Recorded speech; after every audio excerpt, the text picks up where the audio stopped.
Hello class 9th। आज हम पढ़ेंगे त्रिभुज चैप्टर में त्रिभुज की असमीकाएं।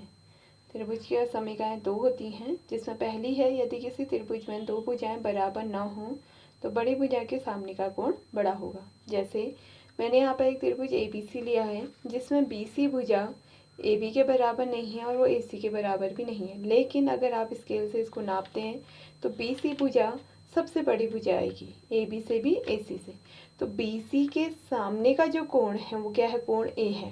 तो इसलिए कोण A, कोण B और कोण C दोनों से क्या होगा, सबसे बड़ा होगा। आ गया समझिए। जबकि इसी का उल्टा है, यदि किसी त्रिभुज में दो कोण समान है तो बड़े कोण के सामने की भुजा बड़ी होगी। तो जैसे हमने कहा एक त्रिभुज PQR है जिसमें हमने एंगल P को एंगल Q और एंगल R दोनों से सबसे बड़ा लिया है। तो एंगल P के सामने वाली भुजा कौन सी हो गई, QR। तो QR इस त्रिभुज की सबसे बड़ी भुजा होगी। ठीक है।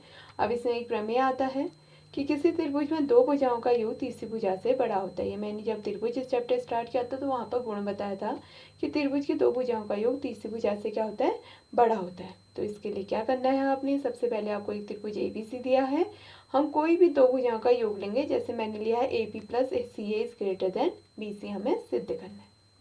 तो जैसे यहाँ पर हमने क्या कहा, जो ABC त्रिभुज लिया है इसमें AB इज ग्रेटर देन क्या कह दिया हमने, AB plus AC is greater than BC। आप AC plus BC is greater than AB भी दिखा सकते हैं, तो जो इजी है मैंने उसको लिया।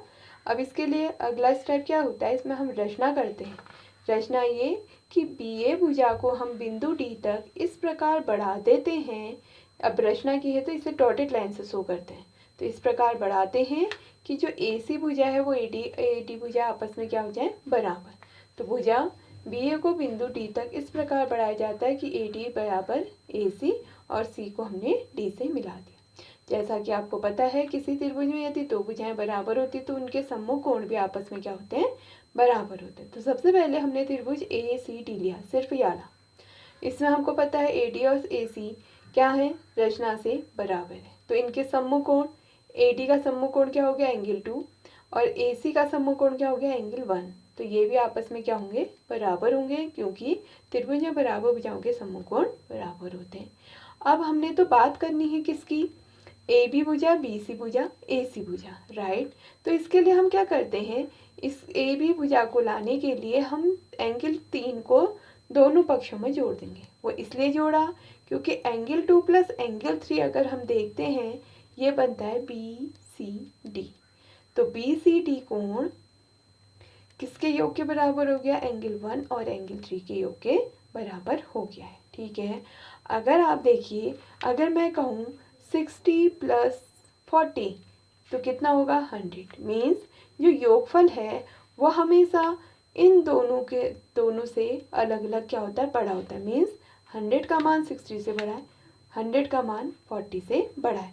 तो सेम यही कंडीशन मैंने यहाँ पर यूज़ करी कि जो हमारे पास कोण BCD है वो कोण 1 और कोण 3 का योग है, इसलिए कोण BCD आपका कोण 1 से भी बड़ा होगा, कोण 3 से भी बड़ा होगा। अब ये दोनों हैं तो हमने पहली वाली कंडीशन ली, वो इसलिए ली क्योंकि यहाँ पर BCD की बात करी है, इसका सम्मुख भुजा कौन सी हो गई, DB, राइट।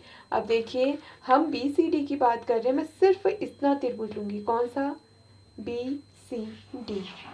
ठीक है। इसमें हमने इसको एंगल 1 कहा था। तो त्रिभुज BCD में हमने क्या कहा, जो कोण BCD है वो कोण 1 से क्या है, बड़ा है। तो इसलिए अभी हमने पढ़ा था कि किसी त्रिभुज में बड़े कोण की सम्मुख भुजा बड़ी होती है। तो इसलिए कोण BCD की सम्मुख भुजा BD कोण A1 की सम्मुख भुजा BC से क्या होगी, बड़ी होगी, राइट। अब BD को अगर हम चित्र में देखते हैं तो क्या लिख सकते हैं, BA प्लस AD, जो किससे बड़ा होगा, BC से बड़ा होगा, राइट। अब AD को हमने रचना से किसके बराबर कहा, AC के। तो इसलिए plus AB plus CA is greater than BC, यानी AD CA के बराबर है। तो हम कहेंगे AB plus AC is greater than BC। आप इनको करेंगे, जहाँ पर नहीं आएगा मुझसे पूछ लेंगे।